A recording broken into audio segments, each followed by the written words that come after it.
Энэ удаагийнхаа бичлэгээр 2011 онд үзэгчдийн хүртэл болсон хайр дурлал төрлийн A Sacred Promise киног товчлон ярьж өгөхөөр сонголоо. Hard Stars нь 1 цаг тутамд 150 хундаг борлуулагддаг гэдгийг та мэдэх үү? Австрали улсаас гаралтай Hard Stars нь цагаан, улаан, ягаан гэсэн 3 төрөлтэй. Та бүхний харж байгаачлан эргэдэг бөглөөтэй бөгөөд онгойлгоход хялбар. Нэгэн бүсгүйтэй машинаар давхих энэ залуу болоо өөрийн хүчээр тэр бомтон болсон Феро Оливети юм. Тэр анханасаа тэр бомтны гэртээ төрөөгүй. Хүүхэд насаа Италид аавтайгаа маш ойр дотн өнгөрүүлжээ. Тэрээр өсч томроод Америкийг зорж маш их хөдөлмөрлсөний эцэст огцом амжилтанд хүрсэн байна. Гэсэн хэдий ч Ферогийн эд хөрөнгнөөс болж олон зуун эмэгтэйчүүд түүнийг хүрээлж байхад жинхэнэ хайртайгаа учирч чадах болов уу гэдэгт аав нь санаа зовдөг. Феро баян хүчрэх гэр болохоор тэрээр хүүхэмсэг нэгэн гэдгээрээ алдартай. Нэг өдөр тэрээр найзуудтайгаа сууж байтал Италид байгаа ээжээс нь дуудлага ирнэ. Гэтэл аав нь амьдралын сүүлчийн мөчүүдийг өнгөрүүлж байгааг ээж нь хэлснээр тэрээр шуудхан л аавтайгаа сүүлчийн удаа уулзахаар Итали руу нисдэг. Тэд уулзах мөчөд хэн хинэн баяртай байгаа ч аав нь юм ярих гэж нэлээд зовно. Тэгэд аав нь Ферогоос сүүлчийн хүслийг нь биелүүлэхийг гуйв. Аавынх нь хүсэл болоо Феро хөрөнгө мөнгө одоо байгаа өөрийн гэсэн бүх зүйлээсээ хол байж өөр газарт очиж амьдарч үзэх явдал юм. Ямар ч мөнгөгүй орон гэргүүгээр 1 сараас илүү хугацаанд амьдарч үзэх хэрэгтэй. Үүнийг сонсоод Феро түүний хүслийг хойш тавихыг хүссэн ч аавыгаа амьсгал хураахад өгөж байгааг хараад юу ч хэлж чадалгүй хүслийг нь биелүүлэхийг зөвшөөрнө. Хэд хоногийн дараа аав нь амьсгал хурааж Феро ээжтэй хайртай гэдгээ илэрхийлэн тэврээд Италиас явдаг. Ажил дээр байхдаа Феро туслахаа дуудаж өөрийгөө 1 сар эзгүй байна гэдгээ хэллээ. Цаг бүртээ хэдэн сая доллараар хөрөнгө нь өөрчлөгдөж байдаг тэр бомтны хувьд энэ нь үнэхээр хэцүү шийдвэр байх нь мэдээж. Дараа нь тэрээр аяллаа хугацаанд өөрийнхөө жинхэнэ Феро гэдэг нэрийг мэдэгдүүлэхийн тулд жолоочтойгоо үнэмлэхээ сольдог. Нислэгийн үеэр нэг ааш муутай Стюарт гэхээр онгоцны үйлчлэгчийг өдөж хоолны төмөс муухай байна хэмээн өөлөд байсан тул үйлчлэгчийн дэвчээр нь барагдаж хоолны төмсийг нь авч жаахан хүүхдэд сургамж өгч байгаа мэт муухай гэх төмсөнд 3 удаа алганы амт үзүүлснээр хүн бүрийг инээлгэнэ. Феро нислэгээс газардаж гар зүнхээ барин ачааны машинд дайгдлаа. Энэ хооронд ааш муутай Стюарт онгоц буудлаас такси барих гэж байтал түүний ажилтан бололтой нэгэн эмэгтэй машинтайгаа ирж зогсон. Эмэгтэй ааш муутай Стюарттай их л ээлдэг харьцаар. Феро нэгэн дэлгүүрийн эзнээс ажил байгаа эсхийг асуухад дэлгүүрийн эзэн түүний байдлыг хараад хачин гэж үзэн ажил өгөхөөс татгалздаг. Эцэст нь тэрээр уушин газарт орж үйлчлүүлэгчид зориулсан үнэгүй хөнгөн зууснаас идэнэ.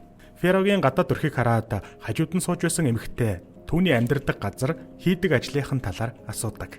Тэрээр асуултанд нь итгэлтэй бус эргэлзэж хариулснаар бүсгүйд эргэлзээ төрүүлснээр бүсгүй түүнийг орхин явлаа. Энэ үед царайлаг залуу хайж байсан бололтой Пета хэмээх эмэгтэй түүний хажууд суугаад Ферогоос хонох газар хэрэгтэй эсхийг асуув. Ингээд Феро Петагийн хамтаар байранд нь ирэх ба энд ааш муутай Стюарттай илдэг харьцаад байсан түүний ажилтан эмэгтэй Диан байлаа. Удалгүй Пета задгаа хувцас өмсөн гарч ирээд халуухан мөчийг өнгөрүүлэхийг хүсгэд Феро илдгээр татгалцснаар тэд зүгээр унтдаг. Гэтэл Пета хурхирснаар Феро унтаж чадахгүй байсан болохоор тэрээр өрөөнөөс гарч Диан руу ойртон түүнийг харж байтал Диан сэрнэ. Айж сандарсан Диан Петаг дуудснаар Ферог шуудхан л байрнаасаа хөөж гаргалаа. Хэдий юмс болоод өнгөрсөн ч тэд Ферог сайхан залуу гэдгийг хэн хинэн хүлээн зөвшөөрнө. Феро ганцаараа гудамжинд явж байтал хоёр хулгайн түүнийг дээрэмдэх гэж оролдох ба Феро тэднийг зодоод тэндээс зүхтаан нуугдахыг хичээн шатаар авирдаг. Гэтэл нэг эмэгтэй цагдаа дуудснаар түүний хувьд асуудал бүрч ихээр хүндрэв.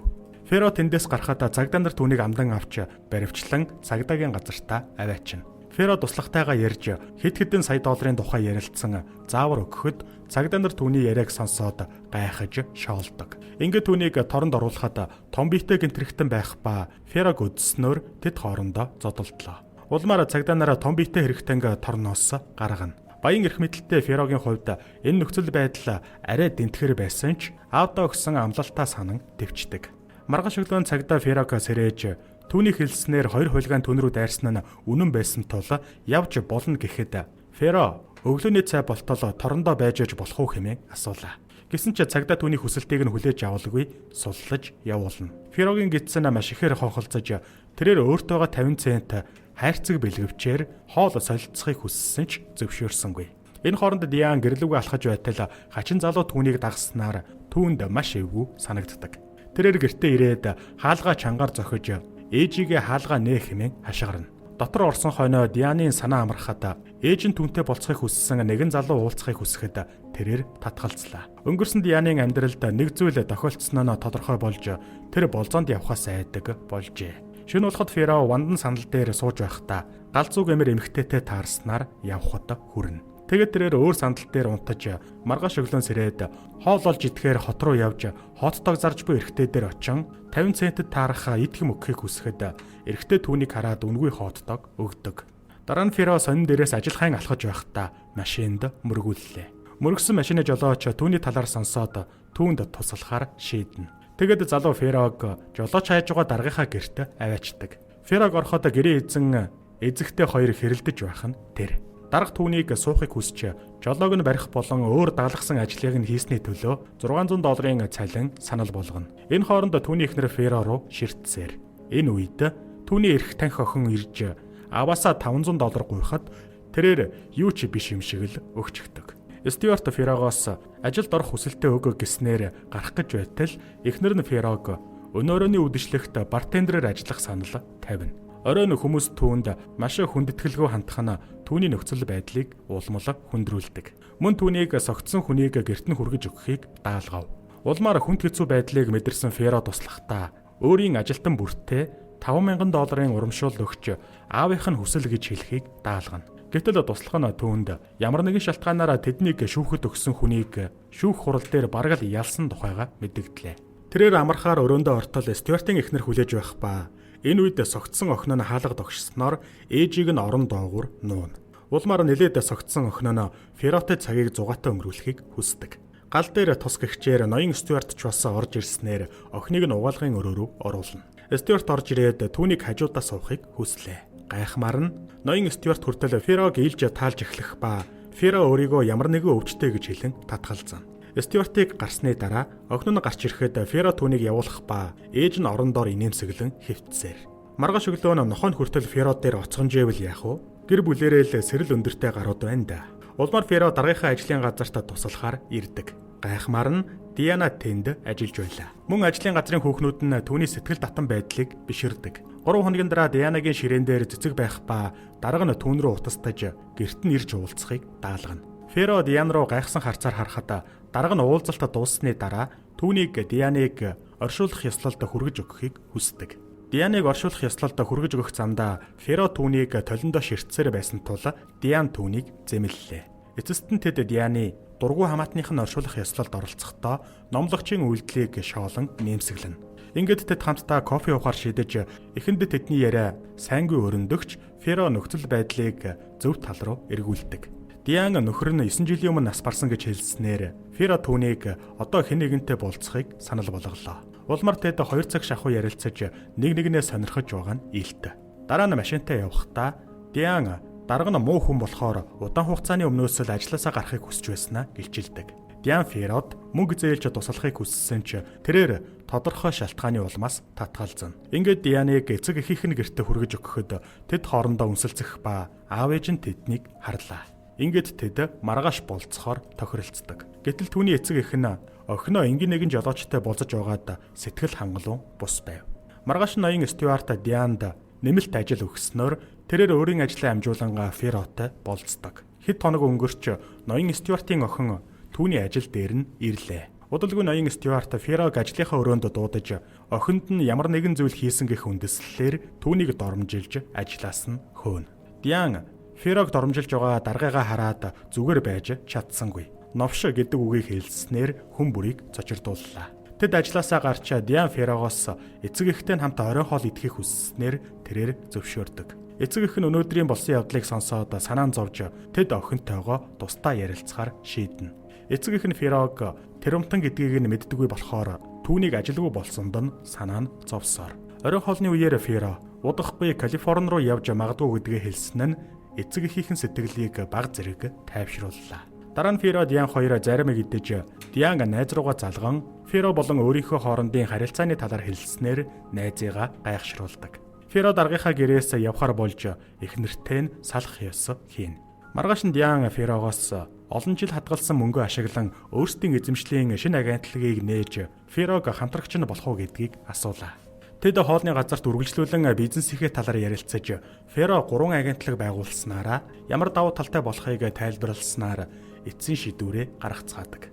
Ингээд тэд шинэ агентлаг байгуулахаар болсноо тэмдэглэж үүнийхээ хажуугаар нэг нэгэндээ илүү их хайртай болсоор. Хосууд харж байхад Феро өмнө нь хизээч Диана шиг бүсгүйтэй учирч байгаагүй гэдгээ илэрхийлнэ. Дараа нь тэд дотны харилцаанд орох гэхэд Дианд яагаад ч юм нэг л таагүй санагддаг. Диан нөхөр нь нас барахаас өмнө ямар нэгэн зүйл хэлсэн эсхийг мэдхийг хүсч олон дуудлага хийсний эцэст нөхрийг нь буудуулахад тэнд байсан гэх нэгэн эрэгтэйтэй холбогдсон түүхээ ярьлаа. Тэр үед Дианд ярихаас ч аимшигтай зүйл тохиолджээ. Тэгэд өнөөх залуу тунгаа хэтрүүлэн хэргэлснээсээ болоод үхсэн байна. Түүний түүхийг сонсоод Феро Дианыг тайвшрууллаа. 2-7 хоногийн дараа тэдний шинээр байгуулсан агентлаг маш их ашиг орлого олж эхэлдэг. Цэцэрлэг түрээлэнд сууж байхдаа Феро удахгүй явж магадгүй гэдгээ хэлв. Үүнийг сонсоод Диан Калифорнид агентлагаа нээх юм уу хэмээн асуудаг. Гэсэн ч Феро энэ дугаа Дианын бизнест санаа зовж байгаа бололтой. Дараа нь тэр туслах руугаа залгаж энэ удаад шүүх хуралдаа ирэхгүй бол компани нь удирдах эрхээ алдна гэдгийг олж мэднэ. Удалгүй хосууд сөнөх жонгоцны үзүүлбэрийг үзэж байхад Диан түүнд хайртай гэдгээ илчиллээ. Шүүх хурал болох өдөр Феро ирээгүй тул шүүгч тэдэнд даваа гараг хүртэл эцсийн хугацаа өгдөг. Хэрвээ Феро даваа гарагт ирж чадахгүй бол тэрээр компанийн удирдах эрхээ алдах юм. Үйл явдал Ферогийн туслах шүүгчийн өмнө зогсож байгаагаар үргэлжлэнэ. Үнэн дээр Феро шүүх хуралдаа ирээгүй болохоор эсрэг тал шүүх хуралдаа ялна гэдэгтээ итгэлтэй байлаа. Гэнэт Феро ирж шүүгчд өөрийгөө Феро Оливети гэдгээ баталгаажуулснаар эцэст нь шүүх хуралд ялалт байгуулна. Дараа нь тэрээр эргэж ирээд Диантай уулзахад тэр Ферог хаана байсныг нь асуудаг. Гэсэн ч тэрээр асуултанд нь хариулж чадахгүй гэдгээ хэлж нууц хэвээр үлдээн.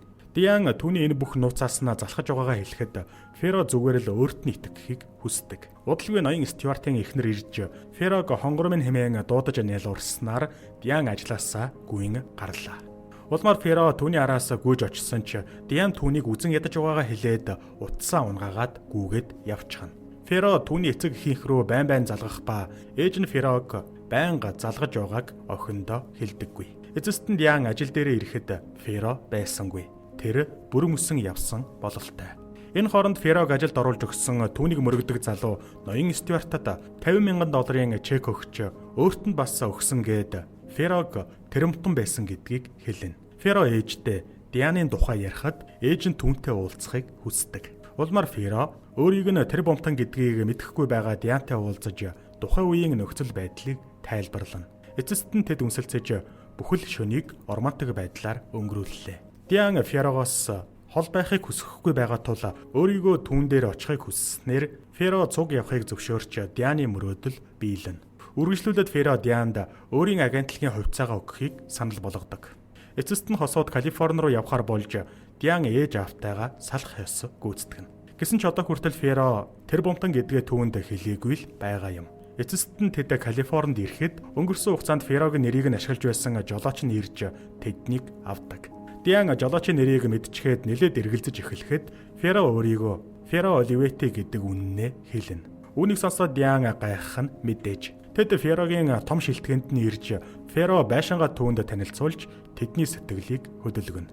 Диан Ферод ажил хайж олно гэдгээ хэлэхэд тэр бомтон Ферод өөр төлөвлөгөө байлаа. Тэрээр Дианд хараа илчилж Диан өөрийг нь бизнесийн болон бүхэл зүйлийн хамтрагчаа болгосон болохоор одоо Феро түүнийг өөрийн гэсэн бүх зүйлийн хамтрагч болгодог. Эцэст нь тэд хурмаа хийж аз жаргалтайгаар амьдэрснаар кино төгсдөг.